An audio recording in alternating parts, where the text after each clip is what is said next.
एक आंख गायब, मोटी दाढ़ी जिस पर हिना का रंग, एक उंगली कटी हुई और चेहरे पर मोटे काले एविएटर चश्मे। इसी हुलिये का एक शख्स एक कटा हुआ सर लेकर अपनी गाड़ी पर रखकर घुमा रहा था। कहाँ? पाकिस्तान पीओके के शहर कोटली में। सर किसका था? भारतीय सैनिक मारुति भाऊ साहब तालेकर का। पाकिस्तान में इस सिर को ट्रॉफी की तरह लहराया जा रहा था। इंडिया टुडे की रिपोर्ट के मुताबिक गाड़ी से उतरने के बाद इसके साथ फुटबॉल खेला गया। फिर इसे पेश किया गया Pakistani army chief general Pervez Musharraf को। मुशर्रफ सर देखकर इतने खुश हुए कि उन्होंने तुरंत उस शख्स को 1 लाख रुपए इनाम में दे दिए। अगले दिन पाकिस्तानी अखबारों के फ्रंट पेज पर उस शख्स की तस्वीरें छपी। ये पूरी घटना साल 2000 की है। पाकिस्तानी अवाम के लिए वो आदमी हीरो बन चुका था, लेकिन पूरी दुनिया के लिए ये ओसामा बिन लादेन के बाद सबसे बड़ा जिहादी था, जिसे अलकायदा का मिलिट्री दिमाग कहा जाता है। नाम इलियास कश्मीरी, जिसने दुनिया भर में कई आतंकी हमलों को अंजाम दिया, जिसे अमेरिकी फौज कई बार ड्रोन हमलों से मारने का दावा करती थी, पर हर हमले के बाद उसके जिंदा होने की खबर आ जाती। पर इलियास की कहानी आज क्यों? कारण है एक फिल्म धुरंधर। इस फिल्म में अर्जुन रामपाल जिस शख्स का किरदार निभा रहे हैं, माना जा रहा है कि वो शख्स इलियास कश्मीरी ही है। कौन है इलियास कश्मीरी? क्या पाकिस्तानी सेना का एक कमांडो मुजाहिदीन का सबसे बड़ा लीडर बना था? क्यों लादेन के बाद इस शख्स को मारने के लिए अमेरिका ने अपनी पूरी फौज लगा दी? यही सब जानेंगे आज की इस वीडियो में। हेलो, मैं रिया हूं और आप खबरगांव देख रहे हैं। बिल रोजियो नाम के अमेरिकी पत्रकार बताते हैं कि उन्होंने साल 2009 में इलियास कश्मीरी का इंटरव्यू किया था। उन्होंने इलियास से एक सवाल पूछा, मान लो अगर कश्मीर का मसला हल हो गया, तब क्या तुम और तुम्हारे लड़ाके हथियार डाल देंगे और नॉर्मल जिंदगी जिएंगे? इस पर इलियास ने जवाब दिया कि कश्मीर तो सिर्फ शुरुआत है, कश्मीर छुड़ा लेंगे तो फिर हैदराबाद, जूनागढ़ और मनावर भी हिंदुओं से वापस लेना है। पत्रकार ने आगे पूछा कि मान लो ये तीनों भी छीन लिए, उसके बाद क्या करोगे? इलियास ने तब कहा, तब भी जिहाद खत्म नहीं होगा। दुनिया में जहां भी मुसलमानों पर जुल्म होगा वहां जाना है और जिहाद को पूरी दुनिया में फैलाना है। इलियास के दिमाग की उपज क्या थी वो आप इन लाइनों से समझ चुके होंगे। अब शुरू से शुरू करते हैं इलियास की कहानी। इलियास कश्मीरी के बचपन के बारे में बस इतनी ही जानकारी है कि उसका जन्म कब और कहां हुआ। 10 फरवरी 1964 को पाकिस्तान ऑक्यूपाइड कश्मीर के समहनी घाटी में बिम्बर नाम की जगह पर। जब अफगानिस्तान में सोवियत संघ के खिलाफ जंग शुरू हुई तब वो सिर्फ 15 साल का लड़का था। जब जंग खत्म हुई तो वो 25 साल का हो चुका था। अफगान जंग के शुरुआती सालों में इलियास इस्लामाबाद की अल्लामा इकबाल ओपन यूनिवर्सिटी में मास कम्युनिकेशन की ग्रेजुएशन कर रहा था। 1984 में उसने पहला साल पास किया और बीच में ही पढ़ाई छोड़कर अफगानिस्तान जिहाद में चला गया। उस समय पाकिस्तान ऑक्यूपाइड कश्मीर में हरकत उल जिहाद अल इस्लामी यानी कि हुजी नाम का संगठन बहुत एक्टिव था, इसलिए इलियास ने इसी संगठन को ज्वाइन किया। हुजी को पाकिस्तान की जमात उलेमा इस्लाम और तबलीगी जमात ने मिलकर बनाया था। ये संगठन 1979 में सोवियत अफगान जंग के दौरान शुरू हुआ। पहले ये खुद ही मुजाहिद अफगानिस्तान भेजता था, बाद में पाकिस्तान की ISI ने हर संगठन को साथ लिया और हुजी भी रूसी फौज से लड़ने के लिए मुजाहिद भेजने और ट्रेनिंग देने लगे। जल्द ही अफगान मुजाहिदीन के लिए भर्ती और ट्रेनिंग का बड़ा प्लेटफॉर्म बन गया। इसी दौरान जब पाकिस्तानी सेना को लड़ाकों को ट्रेन करने के लिए लोग चाहिए थे तो इलियास को ट्रेनिंग के लिए भेजा गया। ट्रेनर बनकर आर्मी के साथ अफगानिस्तान गया, लैंडमाइन का मास्टर बना और लड़ाकों को सिखाता रहा। और इस बीच ये भी कहा जाता था कि इलियास पाकिस्तानी फोर्सेस में स्पेशल कमांडो था।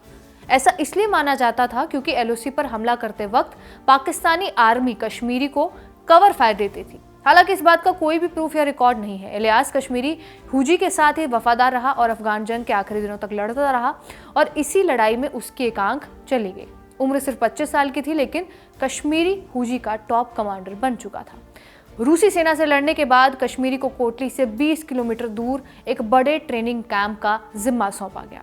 इसी संगठन ने 1991 में पहली बार कश्मीर में घुसपैठ शुरू की। घुसपैठी का दौर जारी रहा और 1993 में जनरल परवेज मुशर्रफ पाकिस्तान के DGMO बनाए गए, यानी director general of military operations. सरकार बेनजीर भुट्टो की थी। मुशर्रफ ने सरकार के सामने ये प्लान रखा कि कश्मीर में भारत को कमजोर करने के लिए सारे जिहादी ग्रुप को एक साथ लाना होगा। मुशर्रफ ने हरकत उल मुजाहिदीन और लश्कर तैयबा जैसे संगठनों को साथ लाने की कोशिश की, पर ये संगठन आपस में ही अलग लड़ाई लड़ रहे थे। पर बाद में मुशर्रफ इन सारे संगठनों को एक साथ ले ही आए। अब तक इलियास का नाम भारतीय सेना के दिमाग में नहीं था। उनके लिए बड़े शिकार थे मसूद अजहर, लादेन। पर साल 2000 में LOC पर हुए हमले ने इलियास का नाम हर भारतीय सुरक्षा एजेंसी के पन्नों पर लाकर रख दिया। इतिहासकार सरोज कुमार रथ अपने research paper Ilyas Kashmiri through the prism of HUG में कश्मीरी के बारे में कुछ बातें बताते हैं। उन्होंने बताया है कि साल 2000 के फरवरी महीने में पाकिस्तान ने भारत पर इल्जाम लगाया है कि भारतीय सेना ने लाइन ऑफ कंट्रोल के पास कोटली सेक्टर में, जो पाकिस्तान ऑक्युपाइड कश्मीर में है, वहां 14 आम नागरिकों को मार डाला है। तब भारत ने इस इल्जाम को पूरी तरह खारिज कर दिया। इस इल्जाम के ठीक 2 दिन बाद 27 फरवरी 2000 को इलियास कश्मीरी ने अपने 25 से ज्यादा आतंकियों के साथ LOC के पार हमला कर दिया। पाकिस्तानी सेना की वर्दी पहने इलियास कश्मीरी अपने 25 आतंकियों के साथ नौशेरा सेक्टर में घुसपैठ कर चुके थे। हमला सेना की अशोक लिस्टनिंग पोस्ट पर किया गया। ये पोस्ट 3 तरफ से पाकिस्तान से घिरी हुई थी।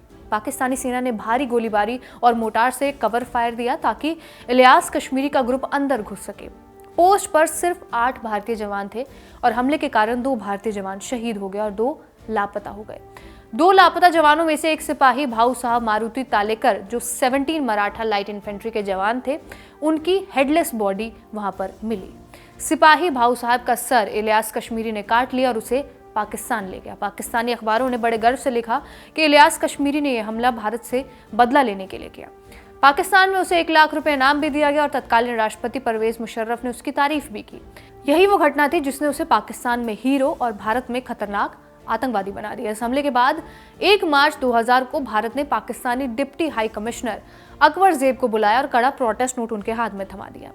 फिर 17 अप्रैल 2001 को POK में कोटली में इलियास कश्मीरी मीडिया के सामने आते हैं।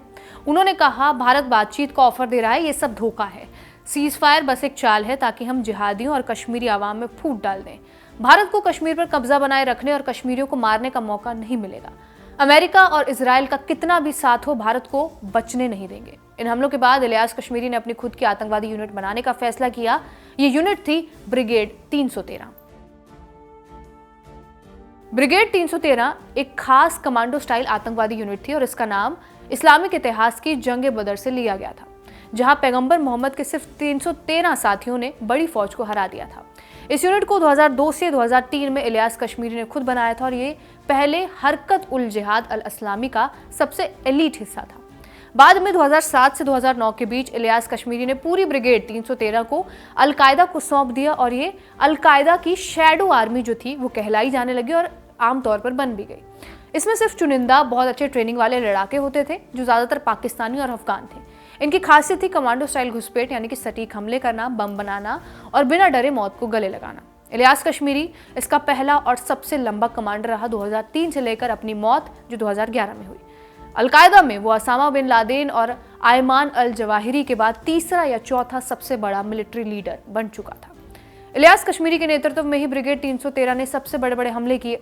2000 में नौशेरा में भारतीय जवान भाऊ साहब तालेकर का सिर काट कर लाना, 2008 मुंबई 26/11 में उसकी मदद, जिसका जिक्र 26/11 के मास्टरमाइंड डेविड हेडली ने खुद किया है इंडिया टुडे की रिपोर्ट के मुताबिक। इसके अलावा अफगानिस्तान में CIA के कैंप चैपमैन पर सुसाइड अटैक करवाना, 2010 में पुणे जर्मन बेकरी में बम धमाके करवाना और यूरोप में और भी कई सारे हमले हैं जो उसकी फहरिस्त में शामिल थे। और इन्हीं हमलों के दौरान ही पाकिस्तानी सेना का प्यार जो इलियास के लिए था वो नफरत में बदल गया। क्यों? इसकी वजह थी 9/11 हमले। अमेरिका पर हमले हुए तो मुशर्रफ ने तालिबान का साथ छोड़ दिया और पाकिस्तान में कई जिहादी ग्रुप्स पर बैन लगाना शुरू कर दिया। इलियास कश्मीरी को ये बात बिल्कुल बर्दाश्त नहीं हुई। आर्मी से उसका पुराना रिश्ता खत्म हो चुका था।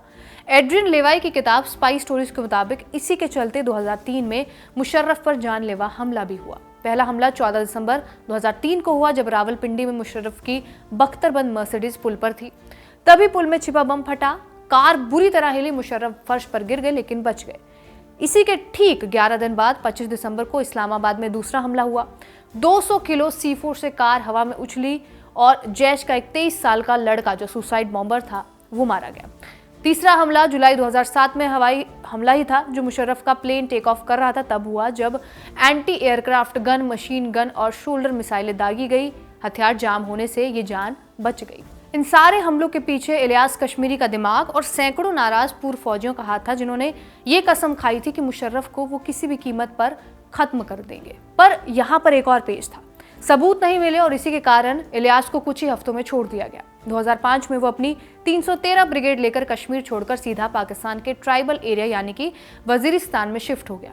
वहां अलकायदा और तालिबान के साथ मिलकर अमेरिकी फौज से लड़ने लगा। और इसके बाद तो उसने पाकिस्तान के अंदर भी आर्मी ISI को निशाना बनाना शुरू कर दिया। 2006 में कराची में अमेरिकी कॉन्सुलेट पर उसने सुसाइड बॉम्बिंग की। अब उसका प्लान सिर्फ भारत तक का नहीं बल्कि पश्चिमी देशों को भी निशाना बनाना शुरू हो गया था। उसने डेनमार्क के उस अखबार पर हमला प्लान किया जिसने पैगंबर मोहम्मद के कार्टून छापे थे। इसके अलावा मुंबई 26/11 की रैकी करने वाले डेविड हिडली से वो 2 बार मिल चुका था। और इस बीच एक खबर फैली कि साल 2009 में हुए अमेरिकी ड्रोन हमलों में कश्मीरी मारा गया है। 2 महीने तक ऐसा माना गया, लेकिन 2 ही महीने बाद कश्मीरी मीडिया को इंटरव्यू भी देने लगा। जिंदा होने की खबर मिलते ही पूरा यूरोप और अमेरिका हाई अलर्ट पर आ गया।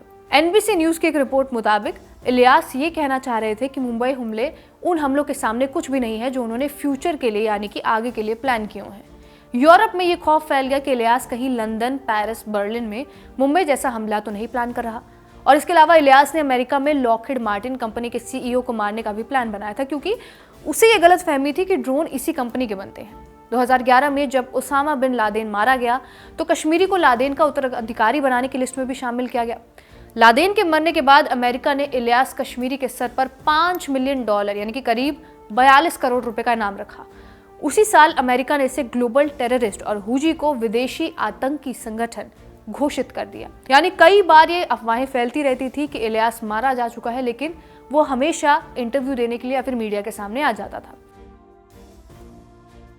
इलियास पाकिस्तान में बैठकर प्लानिंग कर रहा था, पर अमेरिका कुछ नहीं कर पा रहा था। फिर खबर ये आई कि कश्मीरी अमेरिकी ड्रोन हमलों में मारा गया है और पाकिस्तान में ये हमला साउथ वजीरिस्तान के गांव लामन के पास हुआ है। पाकिस्तानी अफसरों ने बताया कि कश्मीरी अपने 8 से 9 साथियों के साथ एक सेब के बाग के नीचे चाय पी रहा था, तभी ड्रोन से 4 मिसाइलें दागी गई, 2-2 के 2 राउंड। इसी हमले में सब मारे गए, पर दुनिया को अब भी भरोसा नहीं था कि क्या इलियास कश्मीरी मारा गया है नहीं। इसके बाद 313 ब्रिगेड के स्पोक्सपर्सन ने 2 टीवी चैनलों को मैसेज भेजकर कंफर्म किया कि हमारा कमांडर शहीद हो गया और अमेरिका से इसका बदला लिया जाएगा। हालांकि भारतीय एजेंसी रॉ ने इसकी मौत को तब तक नहीं माना जब तक कि DNA सबूत नहीं मिल गए, क्योंकि वो पहले भी कई बार अपनी मौत की झूठी खबरें फैला चुका था। अलकायदा के बड़े बड़े प्लान को हकीकत में बदलने वाला आतंकी आखिरकार अमेरिका के हाथों मारा गया और इसी तरह लादेन की जगह लेने वाले का भी अंत हुआ। फिलहाल आने वाली मूवी धुरंधर में इलियास कश्मीरी का किरदार है ऐसा माना जा रहा है। ये फिल्म आने के बाद ही साफ होगा कि ये किरदार सच में इलियास कश्मीरी का है या फिर नहीं। आपका इस पूरी वीडियो और कहानी के ऊपर क्या कुछ कहना है हमें कमेंट करके जरूर बताएं। कैमरे के पीछे इरशाद, आप देखते रहिए खबर गाँव।